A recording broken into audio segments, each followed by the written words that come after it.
السلام علیکم ورحمۃ اللہ وبرکاتہ نحمده ونصلی علی رسولہ الکریم اما بعد۔ آج کا سبق سن لیجئے۔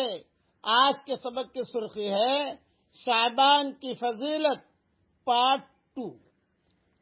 حضرت علی رضی اللہ تعالیٰ عنہ سے روایت ہے کہ حضرت محمد صلی اللہ علیہ وسلم نے ارشاد فرمایا، جب شعبان کی 15ویں شب ہو تو اس رات میں قیام کرو اور اس دن روزہ رکھو، اس لیے کہ اللہ تعالیٰ غروب آفتاب کے وقت سے آسمان دنیا پر اعلان فرماتے ہیں، کیا کوئی ہے مغفرت طلب کرنے والا کہ میں اس کی مغفرت کروں؟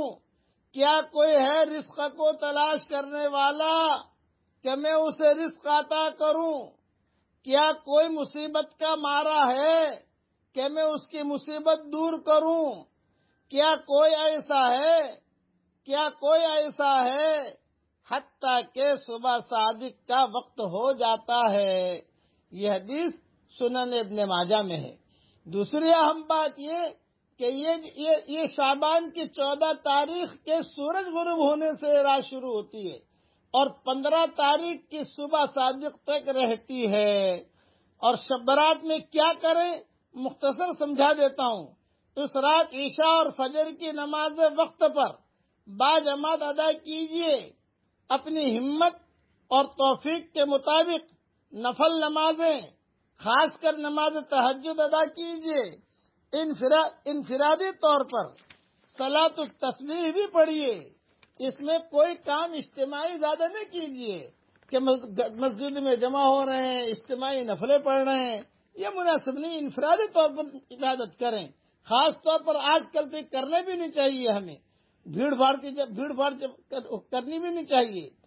انفرادی طور پر صلاۃ التسبیح پڑھیے، قرآن پاک کی تلاوت کیجیے، کثرت سے اللہ کا ذکر کیجیے، اللہ تعالیٰ سے خوب دعائیں مانگیے، دنیا اور آخرت کی بھلائیاں مانگیے، خاص کر اپنے گناہوں کی مغفرت چاہیں۔